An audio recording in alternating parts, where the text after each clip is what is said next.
Are you a freak? We hope so, because that means you are in the right place. This episode is for you, the On Air Brands Live show, happening right here, right now, On Air Brands Live. You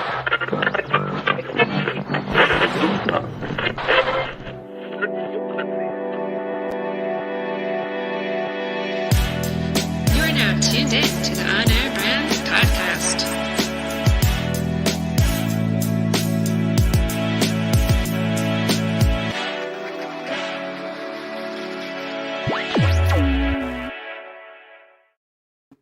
Oh, it's the F word. I'm calling all freaks. It's going to make more sense when you see who our guest is. But here we are on Air Brands Live. Devin, Lisa, and me running the show. Sans Eric. We miss Eric. He's getting an early start on the Thanksgiving holiday. Ladies, what's doing? How are you, Josh? It's a great intro. Great intro. I love that. Well, thank you. That was excellent. What part? The freak part? Oh no, just the accentuation. No. Always coming in with the energy. I love it. Exactly. Good energy. Good accentuation. Right? It's a good day to just kind of gear it up going into Thanksgiving and kind of kicking things off, right? Yeah, I mean the energy. It just comes from the need, right? I think especially in an environment like this where we're doing the show, the idea is to be able to grab, right? We're all so preoccupied and busy and distracted, right? How do you get people's attention? How do you get them to take interest and notice what you're doing in an authentic way? While, I feel like I'm still being true to myself, but I'm, deliberately coming with that, hey, here's some energy for you.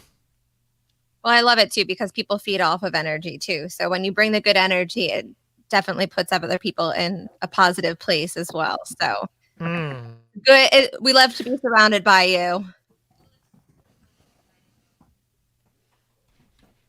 I missed that. I missed that last part. What'd you say, Devin? I said it's really great to be surrounded. People feed off of energy too, so it's great to be surrounded by positive energy, and we love obviously being surrounded by you. Oh, well, thank you. Great segue into the obvious, which is Thanksgiving. We're recording this the Wednesday before Thanksgiving, so I know we all have a lot to be thankful for. Let's take a moment into that venture. What's on your mind in terms of thankfulness and gratitude, especially in this very odd, awkward year we've been having? Yeah, it's so true. I mean, a lot of people talk about 2020 being like a year that they just want to forget and people want to just move past it. You know what? I have to say 2020 has been one of my favorite years. Like in our business, like we've really grown. We've done so much for our business that we love. And it's just really, it's been great. In addition to that, I mean, I just think like personally I've grown. I think it's been a year that I've grown with you guys. This is my first year with you guys. I started in February. And so most of my journey with you guys has been virtually, but it's still, I'm grateful for the relationships we have and how we've grown there. But yeah, I mean, I love this year. I think it's been a great year in a lot of different ways. So I'm excited to see where it continues, and yeah, really grateful for everyone I'm surrounded by. I have to agree with that exact statement that it's been a very interesting year, certainly. A lot of new challenges and things that you have to deal with.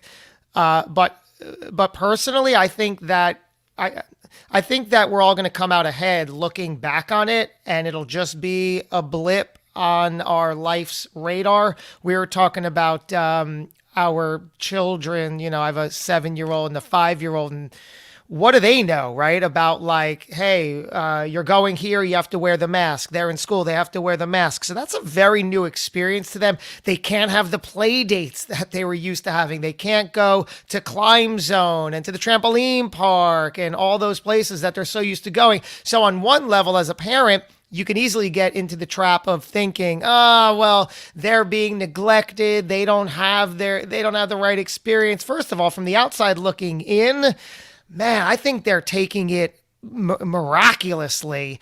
And I also don't think that this is going to be such a sidetrack that it's going to like really mess them up for life in any sort of way. I think that when things do eventually get back to whatever the next normal is, it'll just be like giving them the ability to appreciate it so much more, because it's like, oh my God, you remember that? Well, now how cool is this? Because it's so much sweeter that we can do it because we couldn't for a while. It's appreciation. It's true. And I think too, like, I mean, I feel just like from being on the outside, seeing you as a parent, I think like you guys are coming up with so many creative ways to keep your kids occupied and busy and things to do with your kids. And I just think as much as like you're in like the busy world of like, let's do like these things or these activities like outside of like your home, I think now you have to be creative. And I think what is so special is your children are probably valuing all of the time spent with each other right now in more ways than you probably know. And, you know, maybe like later down the road, they'll look back at this time and just be so grateful for the time that they've had with you. And so, yeah, is it more like you're constantly having to come up with different activities or keep them occupied or different, you know, but I just think that like when else in like this world have you had all of this isolation time to be with one another and to connect with each other on a different level? And I just think that that's so important, and people always are trying, you know, for that connection. So it's a different way, but I think that it's really valuable. It's absolutely true, and especially as we relate to it in business, but also in life. If nothing else, this year is really forcing your hand to figure out innovation. How are you going to be innovated? How are you going to stay relevant? How are you personally going to stay sane? I mean, if that's not a test that is right in front of you, I don't know what is. First of all, even prior to this, it is always about how you handle any situation. Now it's just a little more, let's say, tricky, but Yeah. it's still there. It's like, how are you going to react personally, professionally, socially, spiritually?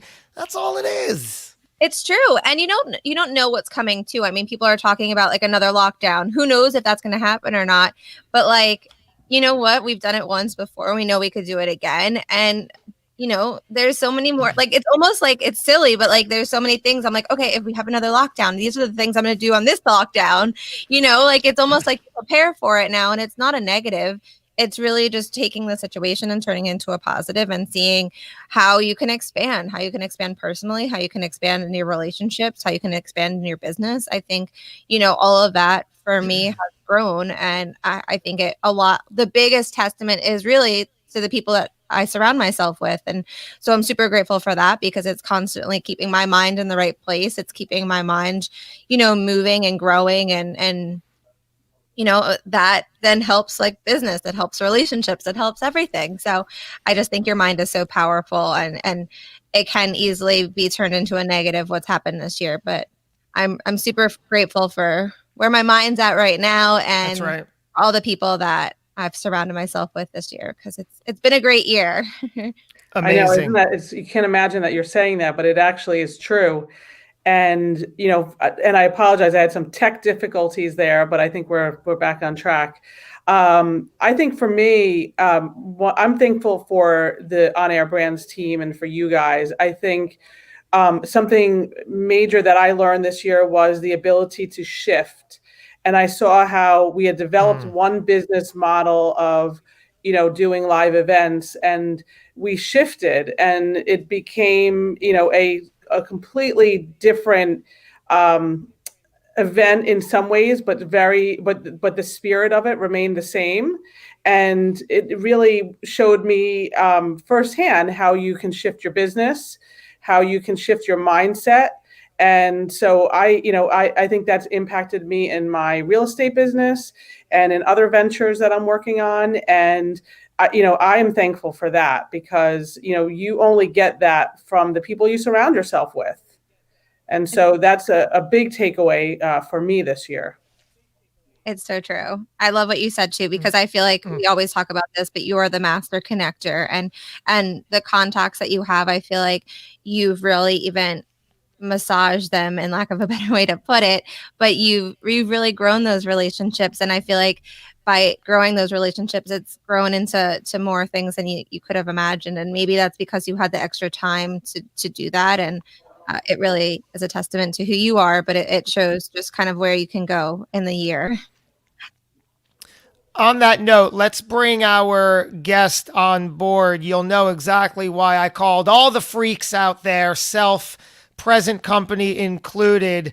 This is actually 3 months in the making. 3 months ago, our guest sent in a request and says, "Hey, I'd love to be on your show." And we then sent him the booking link to pick a day, and he said, "Well, there's only one problem. You record, which we do, live on Wednesdays at 11 a.m. Eastern. Here we are." And he said, "I happen to be a high school teacher, and I'm teaching class those days." But he said, and this was 3 months ago, he said, "The Wednesday before Thanksgiving, I will not be in the classroom. So I'm going to sign up for that day." And here we are. Let's bring on our guest, Dan Sheiks. There he is, Mr. Sheiks. How are you? Mr. Sheiks, thank you. I feel like I'm back in my classroom already. Making Literally, right? I like it. Yeah. I'm doing well. How are you all doing? Excellent. So you're a high school teacher. Like I said, write that story, right? 3 months ago, you're like, "I want to be on your show." And I'm like, "Pick a Wednesday." You're like, "I can't." But there is one Wednesday I can pick. Yep. Well, I appreciate coming from being a planner. I appreciate you planning well in advance and knowing that ahead of time. So we're happy to have you. Yeah. As with everything else with this year, and Devin, so much of what you said about 2020, I think is true.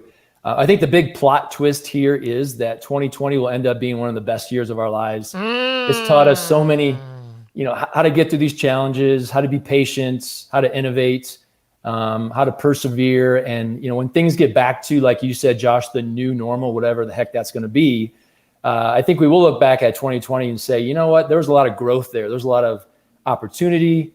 And yeah, I think it's going to make us stronger in the long run.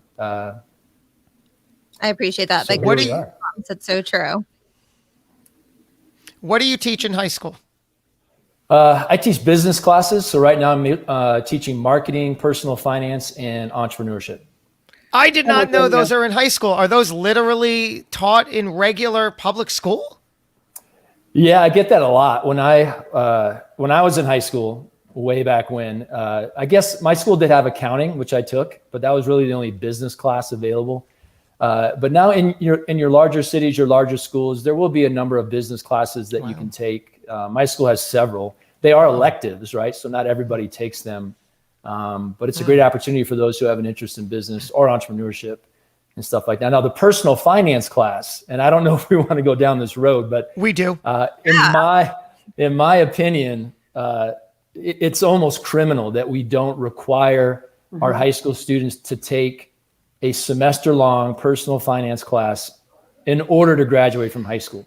But we don't. And I advocate all the time on many different levels for that to hopefully someday become true, including I work with a task force here in Colorado with the Attorney General's office to help facilitate that change, because Colorado is one of the states that does not require that. There's a handful of states in our country that do require personal finance for high school graduation, roughly about 10, but the vast majority don't. And the vast majority of our students will leave high school. They'll leave the doors of their school to go out into the real world.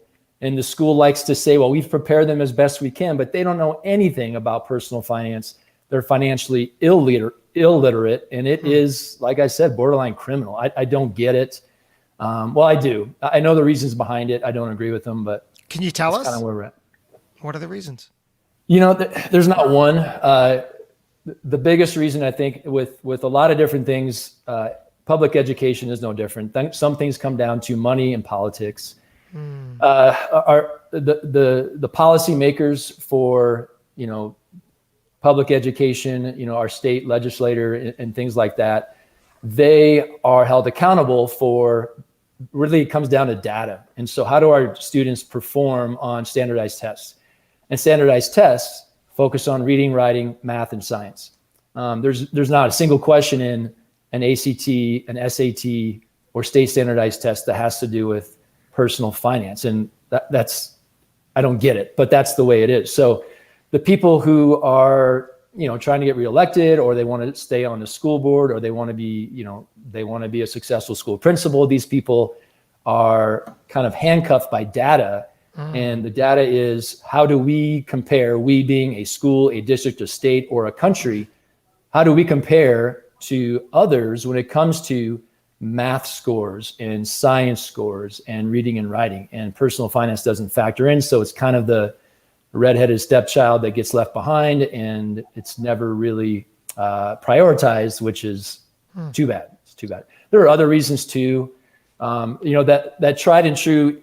You guys have all heard, our grandparents maybe told us that when they had to go to school, they walked uphill both ways in the snow. Right. 5 miles. And yeah, exactly. I think there's an attitude among, again, the decision makers are people who are highly educated, very intelligent. We're talking about superintendents, again, state legislators, people like this, and they, just like my generation, the previous generation, they did not have personal finance education in high school. They were just left to kind of figure it out on their own, trial by error, and they think, well, I ended up okay. I'm doing okay. I have an advanced degree. I have a good job, and I didn't have personal finance in high school. So is it really that needed? And the unfortunate answer is yes. How much further could you be in your career, or even your net worth, if you would have had that class when you were a teenager? And so I think the urgency of it gets pushed back a little bit, because so many people who are the decision makers, they are successful, but yet they didn't have the class. So they think that it shouldn't be a requirement. It doesn't need to be a requirement. I have so much to say on this. I think that I'm like sitting here like on the edge of my seat, because I so appreciate that, I know you can mention too, like I so appreciate you putting your foot out there and trying to help better, our young people, and try, I hated school. I was horrible in school. Standardized testing, you might as well just tell me like it's a 0. Like I am horrible at it. Getting into college with standardized testing was a joke. Like, really, I have to do this. I tried to not go to college. I tried to join the Peace Corps because I wanted to work. I didn't want to go to school anymore because I didn't want to learn about things that it just was so asinine to me. And then my favorite classes in college was only my business classes. Those are the only ones that I liked going to. Those are the only ones I did well in. Like I hated school. And I so wish that my high school or a different, any of my schooling besides college, when I finally got into like what I wanted to do, offered business classes or entrepreneurship or anything for that matter, because that is the only thing that ever caught my mind and my attention. And so I wish that there was someone out there, like I wish like I had a you that, that helped people like light that fire and to like help people move forward in that. And I think so many people then go from high school into college, and then you end up in how many hundreds or tens of thousands of dollars in debt from college. And so to know how to deal with your personal finances at a young age, I think is so beneficial in so many ways. And it's obviously an issue. Amen to that. I agree. I think we look at personal finance. Well, okay, so I teach marketing and entrepreneurship. Marketing is not for everybody. Entrepreneurship's not for everybody. And to be honest, neither is science and math. I mean, let's be honest, right? Go, Dan. But personal finance is every single human being. Let's just stick with our country. Every single American, every single teenager that leaves high school, goes out into the real world, will make personal finance decisions every single day of their life.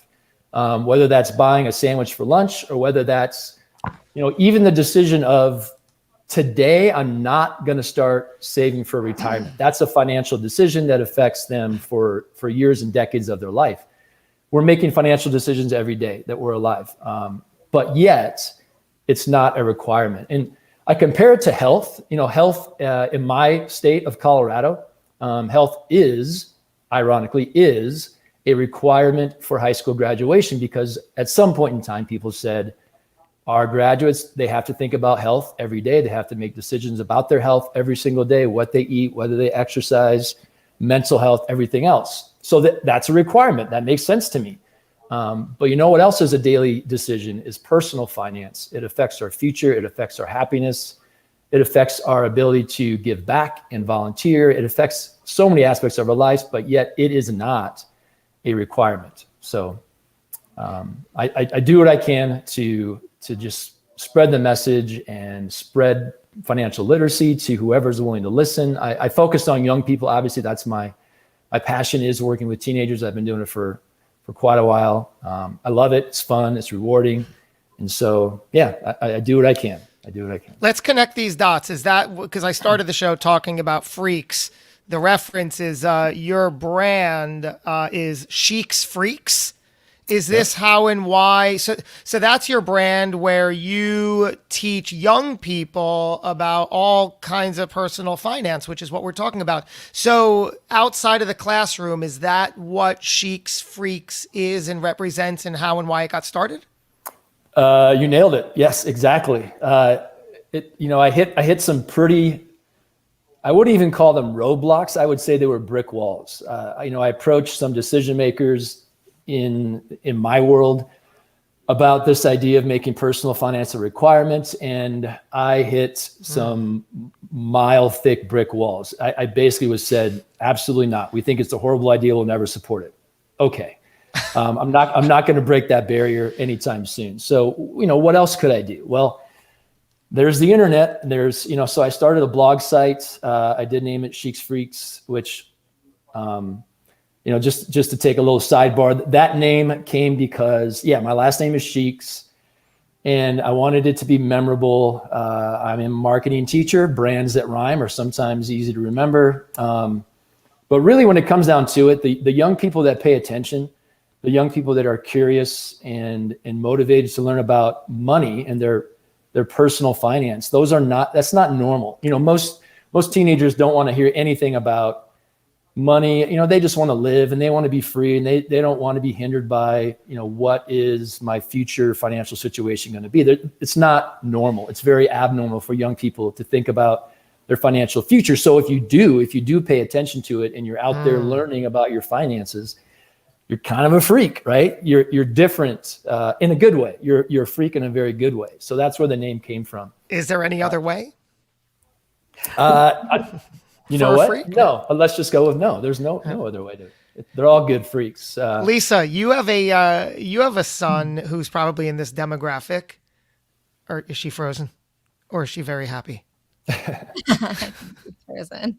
I'm actually in Yes. this demographic, so Jacob. I just wanted to chime in here and Please. say my entrepreneurship and personal finance classes, I took them as electives in high school, and it was just kind of a sad program. Like, they obviously weren't very invested into it. The teachers, like I watched Shark Tank. He gave us slides from a PowerPoint, and we took a quiz on those slides, and it was all vocabulary. I didn't learn much. So the fact that you realize that it's like, if I had learned the things that you're talking about now when I was 18, I wouldn't have had such a hard time as a senior. I wouldn't have it would have been a different decision when it came to going to college, which I ended up dropping out of, and now I'm here. Like, it's a lot of things would have been different for me if someone had taken the time to put together the curriculum that you did and put the emphasis on it and presented it to people in a way that's acceptable and that they can receive. So I just wanted to say I appreciate what you're doing coming from that demographic. I feel like I'm hanging out with the cool teacher again in high school. You know what I mean? I love that. I love Do that. you get that a lot? Teacher, Yeah. The freaky Yeah. teacher. The Do you freaky get that a lot, teacher. Dan? Get what? That you're the cool teacher. I want to hang out with you. When I was younger, maybe. Yeah. I'm 46 now. I've been teaching for 18 years. When I started teaching late. I started teaching at, I think I was 29. Back then, maybe I was seen more as somewhat in their age range. Now I'm just kind of a dad figure. I could fill up the rest of our time just telling you dad jokes and teacher jokes if you want to do that. And when I do it in class, and I tell jokes a lot, it's just, why not? And the students will laugh at, they'll be laughing, but they're usually laughing at me, not so much with me. But now, that we're doing remote learning And in my district just switched from hybrid to full remote a couple weeks ago. Wow. We do Zoom or Microsoft Teams calls. So they're all on my screen and they're all muted, which is good because there's no background noise. So when I tell a joke now, it's crickets, right? I don't hear anything. I can see their faces and then, get that kind of like, come on, smirk on their face. But I just tell them, I say, I know you're all laughing hysterically. I just can't hear you because you're on mute. But, I know you're laughing. I know you are. And I said my piece, so I'm out. I think I dropped off, Dan, but what Josh was referring to is I have an 18-year-old son who is a freshman now in college. It has become my personal mission to help. Oh, boy. Uh-oh. Uh-oh. She'll be. Okay. We'll wait for her to return. Go ahead, Devin. I was going to say, Jake, if you could put up Larry's comment, I think it's so interesting here because Larry's saying how, he was lucky enough to have a business class in high school and he went to a private school and he was the best educated kid in a trailer park. And I think that that's so amazing because it doesn't matter the demographic. It doesn't matter where you are. It doesn't matter where you come from or anything like that. Honestly, what matters is like the education that you're getting and what you do with it. So I think it's so important and so powerful what you're doing and how you're trying to use your voice to help other people too. Because look at this, like how it impacted Larry it's just so important. And I give you a lot of credit because I know you're also like in like the teenage years with the kids that like I give you credit because I would probably want to steer clear of that. But I think it's amazing what you're doing and trying to help other people too. And especially as they grow up and they try to figure out who they are. It's just so powerful just to see like now being on the other end and owning a business and, having been in the corporate world, but switched over. I just think, it's so intriguing to me. I also, in my corporate world, when I worked as an event planner, I worked for a financial firm. So I worked with mutual funds, with portfolio managers. And so there was a lot of like finance talk that, I had to kind of understand and get to know. And even if I had that kind of background, I feel like that would have even helped me in that world too, because I went into it and I was like, what's a mutual fund? Yeah. What are portfolio managers? And I'm like fresh out of college, like, okay, now I have to work this job. I wanted to do event planning somehow or another. I'm in the financial world now. I don't understand any of this.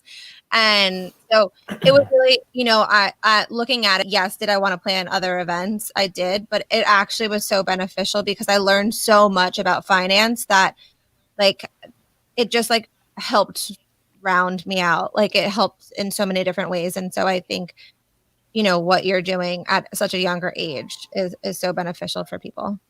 And thanks. And something you said reminded me of this fact. And I mean, let's just be brutally honest with ourselves as a country, as a society.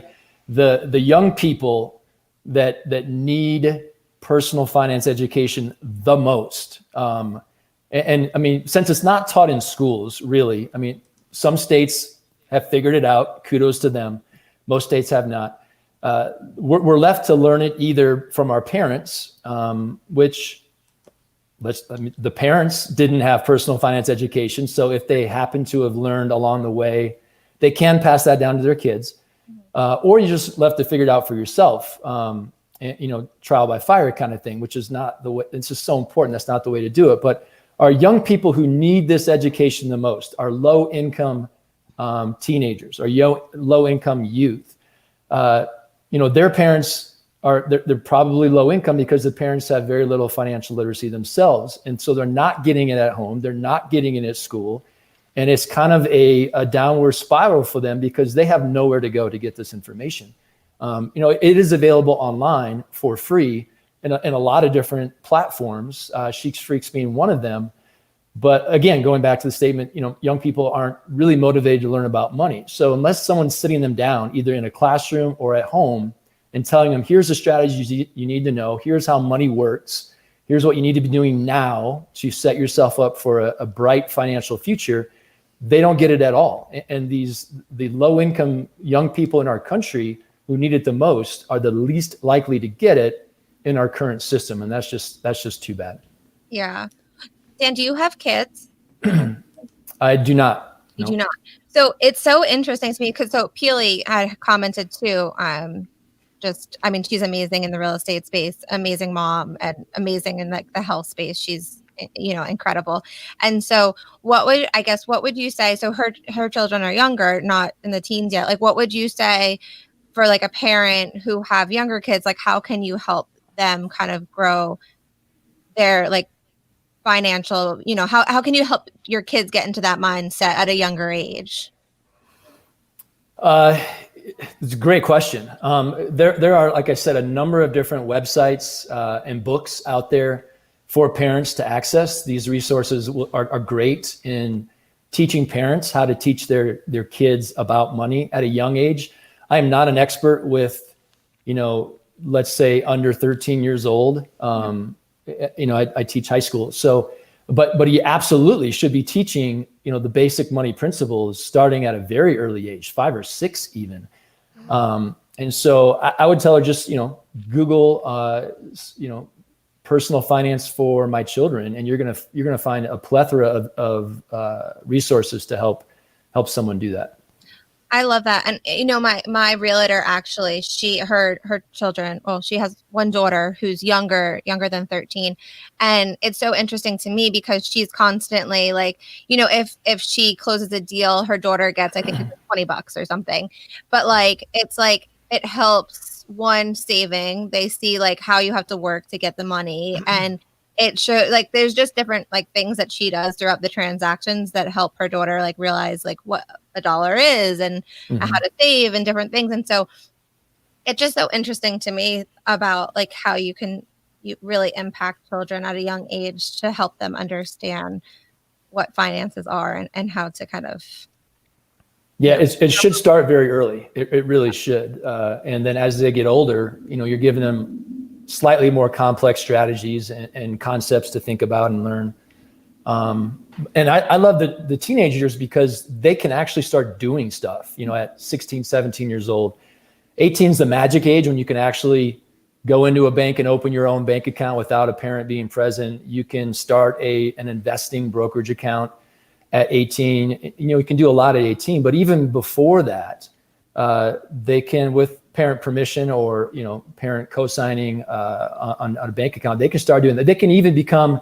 Here's a big tip, for parents who have younger teenagers out there. Most parents have credit cards. They should, because it helps build your credit score. Call your credit card company and ask them and say, if I add my 16-year-old daughter onto my credit card as an authorized user, and she has her own credit card on the account, will it help to build her credit score? And usually the answer is yes. Almost always the answer is yes. Authorized users are even if they're under 18, are still getting the report to the credit bureaus for their particular credit history, just like the adult is. So even before they turn 18, they can start building their credit score by being on their parents' credit card account. Absolutely, that's something you should be doing. And then I tell my kids, when you turn 18, you get your first credit card. When you turn 19, you get your second one. When you turn about 19 and a half, you get your third one. This is contradictory to what most people are saying about credit cards. But if you know how to use them wisely and intelligently, and you're only buying things that you would buy anyway, filling up your car with gas, having a lunch with your friend, you're not buying it on, expensive toys that you're really not going to value, then, and you're paying off the balance every single month, the entire balance every single month, then credit cards are a huge advantage, a great tool to build credit history as soon as you can start doing that. And we know that a solid credit score is going to make a huge difference in your financial future. So start building that up as soon as you can, even before age 18. Dan, which side do you fall into? Growing up, were you given absolutely no financial education and that's why you were led to this? Or were you given the great financial education and knew you had to share it? I'd say a little bit of both. When I was young, my sister and I, when we were, I'd say 10, 11, 12, my mom opened a bank account for us, a checking account, and we actually had a little business where we had some purebred Cocker Spaniel dogs, and they would have puppies. We'd pay to have our female dog bred with a male dog that wasn't ours. And our female dog would have puppies, and we'd sell them, and they had their papers. They were purebred Cocker Spaniels. So I don't know if we sold them for $50, $100 a puppy, but that money would go in the bank account. And so my mom did a great job teaching us about, kind of running a little business, but then it kind of went away, and I was really left up to my own to learn about money from probably teenage years on. And so I made a lot of mistakes. I made a ton of mistakes. Massive student loan debt being one of them, buying new cars being a second one, racking up credit card debt being a third. I mean, I made a lot of mistakes, and it just took time and educating myself to figure out what those mistakes were and how I can correct them and how I can move forward in a much better way. And then obviously knowing that information is what prompted me to say, well, everybody needs to know, young person needs to know this stuff. I want to talk for a minute about your brand, your website, Sheiks Freaks. You've made it clear that you're not only teaching business and entrepreneurship, but also marketing. When I look at the website, I see all the marketing aspects, least of which the name. You gave it significant thought, but also like you have a YouTube channel. You have a lot of great content. So looking at the site, you obviously know what you're doing and what needs to be done.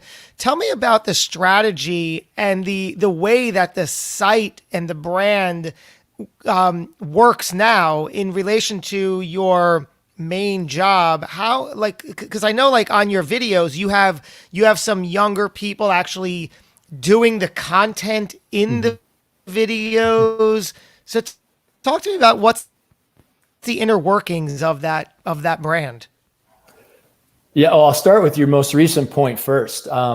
My face is not on the brand, and that is on purpose. I know teenagers well. I've been working with them in the classroom for 18 years. They don't want to see their dad telling them about money. They don't, and I get that. And so I'm very fortunate that I have, hundreds of alumni. Many of them are almost all of them are just amazing people. So I reach out to some of my alumni, and I've asked them to make different videos for me. No pressure, of course. One of my alumni I've hired as a subcontractor, so she does most of my YouTube videos. I was just emailing her before our call today.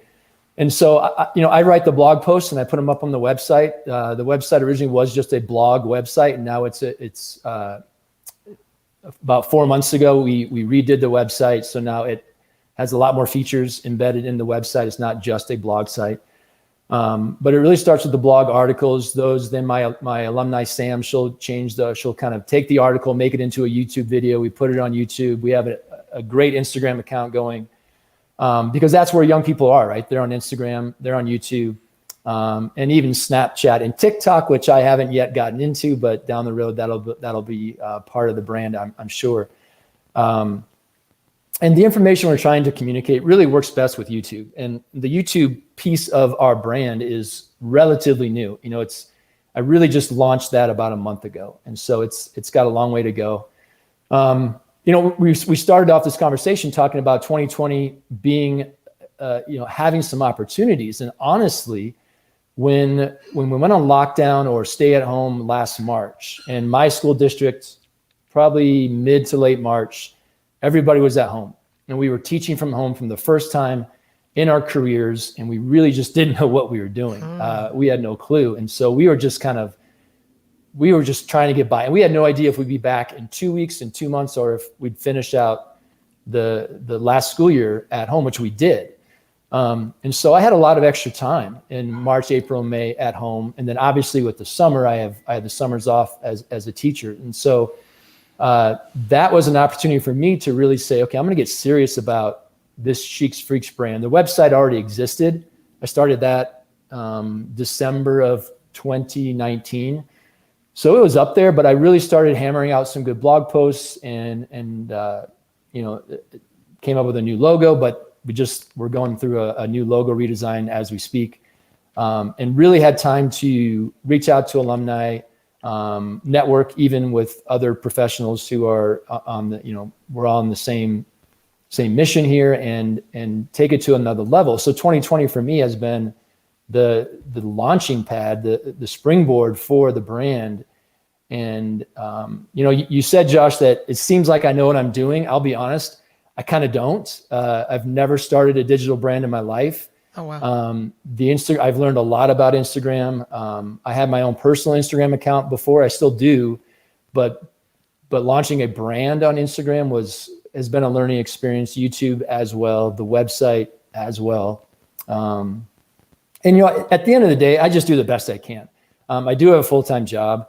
I do love spending time with my wife and my friends and my family. And, I like to stay active. So those things I'm too old to be, a lot of young entrepreneurs will they'll work 80, 90 hours on their new business. That's not me. I need things to be in balance. I'm too old to be working on something until 2 or 3 in the morning. So I do the best I can with the time I have. And if it helps some young people make better money decisions, then it's a win and it's worth it. Good for you. That's amazing. I actually just started following you on Instagram, and I think you have I was looking too, you have a great following, first off. And just I was scrolling through as you were kind of talking, and obviously, you're constantly putting content out there, which I think is awesome. And you're right.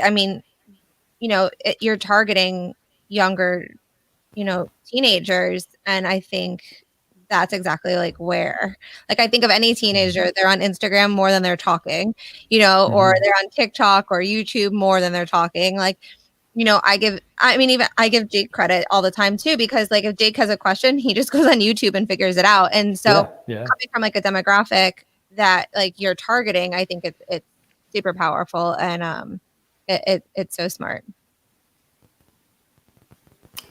Yeah. And so the Sheiks Freaks brand, there's one other piece I haven't mentioned. There's the Instagram, YouTube, the website, but I also have, I should start with this. The Sheiks Freaks brand of personal finance, it does absolutely include your basic personal finance information, strategies, concepts.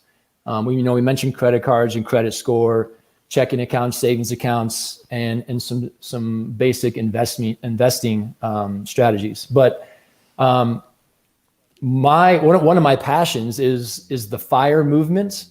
I don't know if you guys are familiar with that. It's the financial independence, retire early movement, and it's a Jacob's got his thumb up. Good job. It's not a new, it's been around for a few decades, but it's this idea that if you manage your money well and you practice some frugality, you increase your savings rates and you make smart investments. They don't have to be complicated, but smart investments. You can reach a point where you can retire well before the age of 65. And it's a proven method. Thousands of people have already done this. And the movement is growing like gangbusters. The last, I would say, 5 years, it's really taken off.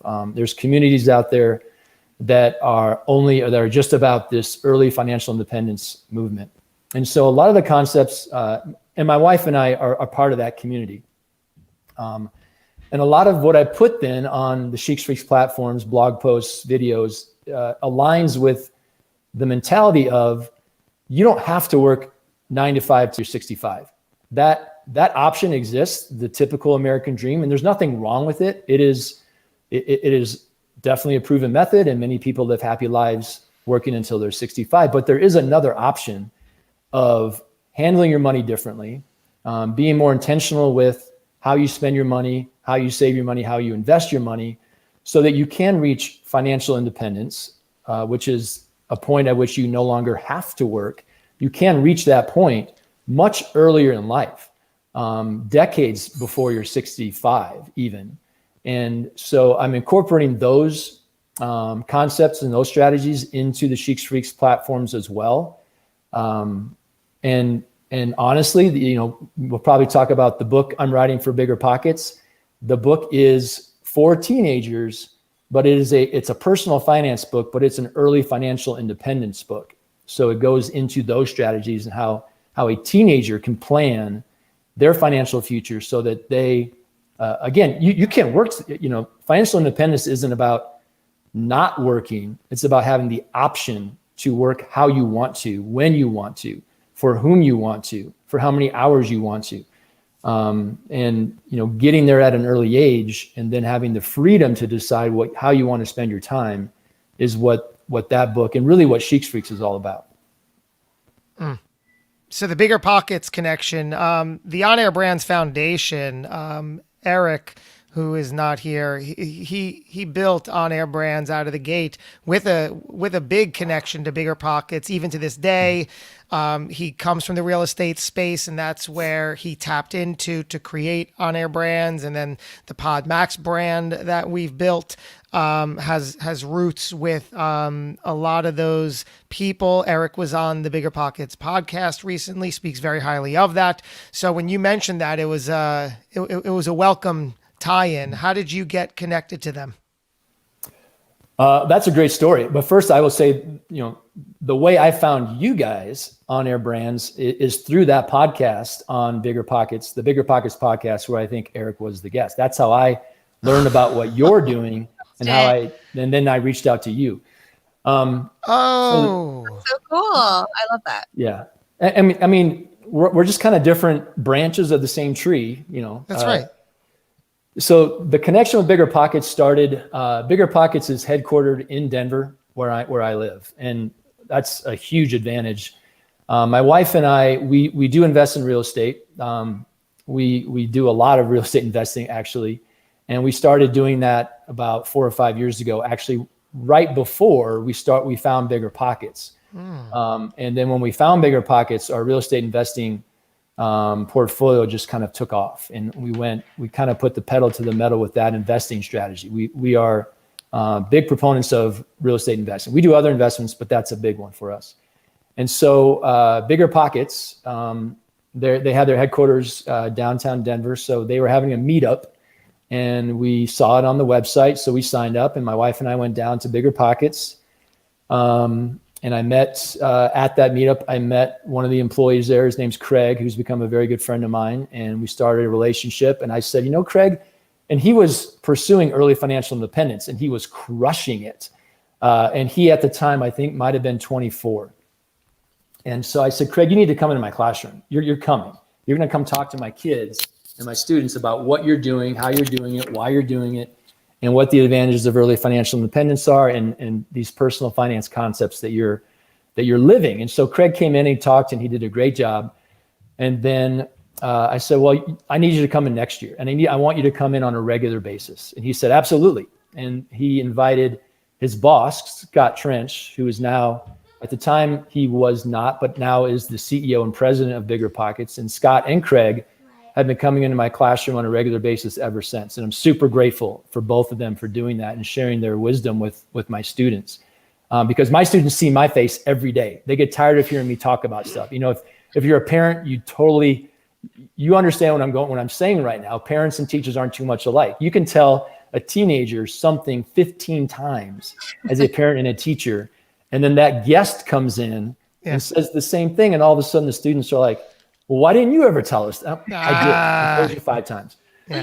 So they just listen. It's a fresh face. And Scott and Craig are both, quite a bit younger than me. And so the students they're just more relatable. And so they've been coming in, and then that relationship, just kind of blossomed over the years. And I'm a huge fan of Bigger Pockets. Now the book, the idea came from when Scott was in my classroom one time and asked a question. At the end, it was a great question to ask. I was really impressed. He asked the question to the students. He said, well, I'm coming back in about a month. What do you want me to talk about when I come back? What is it you want to know more about?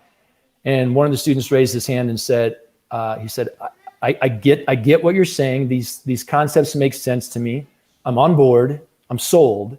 But I just want someone to tell me what to do and when to do it. And that's what I want to know. And unfortunately, that's kind of how our students, they jump through hoops for their entire educational, high school and college.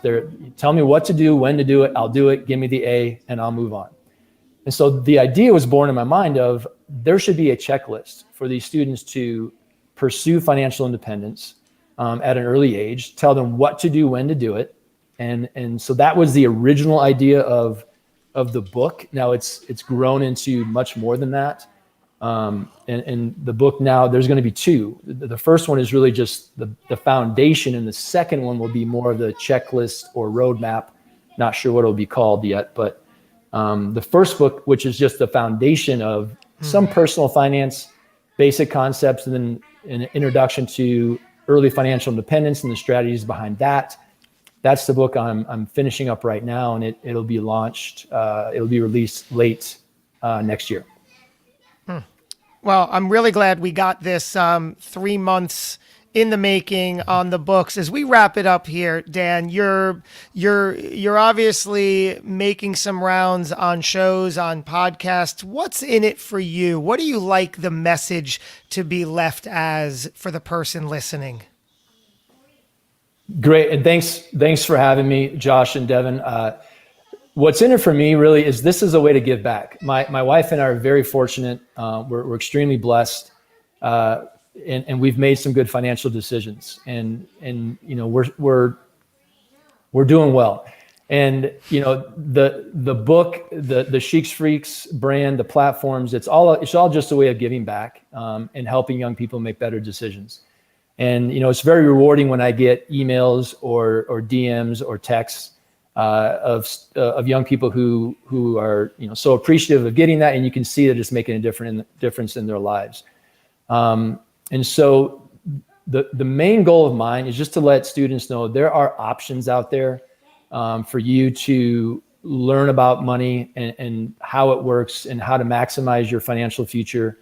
And then also, honestly, with the early financial independence piece, educating young people that there is an option besides the tried and true 9 to 5 to your 65 option, and just explain that option to them, the early financial independence journey and what that looks like. But then at the end of the day, saying to that teenager, you have these two options, and now you know about them both, and it's up to you to decide which one do you want to pursue. I'm not going to tell anyone how they should live their life, how they should manage their money. I'm just going to say, here's some things you should know. And then you decide what's best for you, because only you can decide that. And you decide if you want to do the traditional American dream, a life, or if this early financial independence option sounds like a winner for you and you're into it, then go ahead and pursue that. Or maybe somewhere in between. But just letting them know that there is more than one option when it comes to a career and working for 40 years of your life. What do you say, Devin, to wrap it up? Yeah, no, that's so amazing. I think this Wednesday next year, because you'll be closer to launching the book, you should just save that date on the calendar for us for now. I will. This Wednesday next year. I love it. But no, I mean, I give you a lot of credit for everything that you're doing and all of the heart and soul that you're putting into helping these children and these teenagers grow and learn so much. And I think, the people that you surround yourself with every day and how you've put yourself in a room with people that can help support you and reach more people to help grow this message. I think it's so powerful, and I think it's so amazing what you're doing. I even said, like, in our chat, like, can you imagine the parents of these kids that you're teaching and the experiences that these kids are? I mean, I would love to be in a room with Scott or with Craig. And so I think it's so crazy and amazing for you to bring them in on a regular basis. And I'm sure, especially any of the parents of these children who really know and respect, they probably feel so proud for their kids to be a part of this, curriculum that you're putting together for them. So I think it's really powerful and amazing. And I'm so glad that you had today available to grace us with this gift that you're sharing to everyone. Yeah, I'm glad it worked out. I've actually, since you said the parents, I've had a couple of parents reach out and stop by my office and say, can I ask you a question? Because they don't, yeah, our country is just not financially literate, and that's a fact. And so true. And I'm happy to talk to anybody. I obviously love talking about personal finance and early financial independence. So, and real estate investing, honestly, too. So I appreciate both of you and Jacob behind the scenes and Lisa, who we lost somewhere along the way. You guys are crushing it. So just keep fighting the good fight. I look forward to keeping in touch with you all in the future and connecting once again. And I hope you have a great Thanksgiving or eat lots of yummy turkey. Yeah, this has been a fantastic dialogue. Thank you, Dan. You're certainly right in line. You're one of us. We're here for you. Anytime you want to stop back, you have a moment, you have a day, please do always keep in touch with us with your progress. We're excited for it. We're excited for you. And for the person tuning in, we are certainly grateful for you, not only on this Thanksgiving holiday week, but each and every day, because that's all life is about. So with that, thank you for tuning in. We're going to do it again. As always, we hope we offered some value and added value in your life. Have a great one, everybody. You're